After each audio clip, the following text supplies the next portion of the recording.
एक हिरणी डरी हुई सहमी हुई उनके सामने से गुजरी। प्रसव काल नजदीक था। हिरणी के पीछे शायद शेर पड़ा हुआ था, दौड़ रहा था, इसलिए हिरणी ने छलांग लगाई।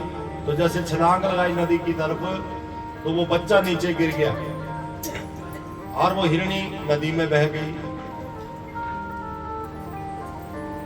अब उस बच्चे का और कोई था नहीं, जो मां थी वो जन्म देते ही मृत्यु को प्राप्त हो गई। राजऋषि भरत उस बच्चे को अपनी कुटिया आश्रम में लेके आए हैं। उसे दूध पिलाया, सहलाया। अब सहारा तो देना ही चाहिए। और हमारे जो संत हैं वो बड़े निर्मल हैं, दया करने वाले, माखन जैसे संत हृदय नवनीत समान। तो उन्होंने बड़ी दया की और उस बच्चे ध्यान रखने लगे। अच्छी बात थी, ध्यान रखना भी चाहिए था, लेकिन ध्यान रखते रखते ममता कर बैठे। इतना बड़ा राजपाट त्याग करके आया और यहाँ एक हिरणी के बच्चे की वो ममता में फंस गए। 5-10 दिनों तक पुरुषार्थ करना चाहिए था, उसे सहारा देना चाहिए था, फिर हिरणों में छोड़ देना चाहिए था। अगर उसने बचना होता तो बच ही जाता, क्योंकि जाको राखे साइयां मार सके ना कोई। लेकिन वो तो माता पिता दोनों बन बैठे। अब आश्रम में रह तो रहे हैं, लेकिन जब पूजा का समय होता है, नित्य संध्या का समय होता है, तब उस हिरणी के बच्चे से प्रेम करते हैं, उसको देखते रहते, उसे अपने हाथों से हरी हरी घास खिलाते। और संसार में आप जिससे प्रेम करोगे वो दुख का भी कारण होता है, चाहे वो आपकी पत्नी है, चाहे वो आपकी संतान है, कोई भी। अगर संसार से आपको उनसे कुछ शांति मिल रही है, थोड़ी देर सुख मिल रहा है, तो उनसे दुख सहने के लिए भी तैयार हो जाइए। जब यहां पर ये नियम है, पत्थर ऊपर को फेंकते हैं तो वो नीचे जरूर आता है। अगर किसी से हमें थोड़ा सा आनंद मिल रहा है, सुख मिल रहा है, तो फिर उसी की वजह से आपको दुख भी प्राप्त होगा, तैयार हो जाइए।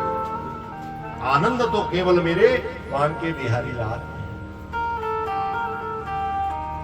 अगर सदैव आप परमानंद में डूबे रहना चाहते हैं, तो ध्यान रखिए अपने जीवन में भगवान को महत्व दीजिए। बाकी सब झूठा है, झूठी माया है, हमारा कोई भी नहीं है।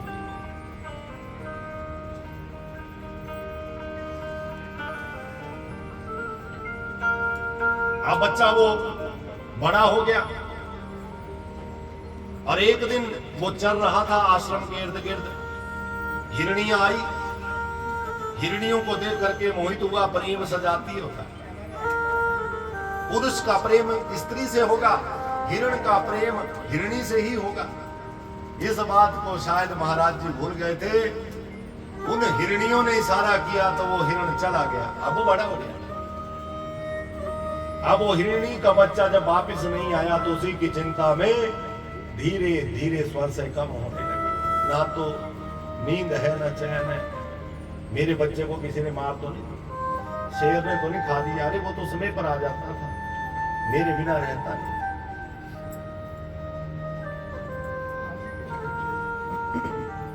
देखो संसार में बिछोड़ा भी होता है, वो बड़ा कष्टप्रद होता है। अगर आप बड़ा प्रेम करते हैं संसार में किसी से, तो उस समय वो सहन करना मुश्किल हो जाता है।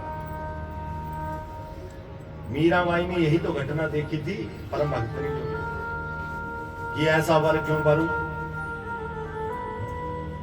जो मर जाए, मैं तो ऐसे की सुहागिन वरूं जो कि जन्म जन्म साथ निभाए।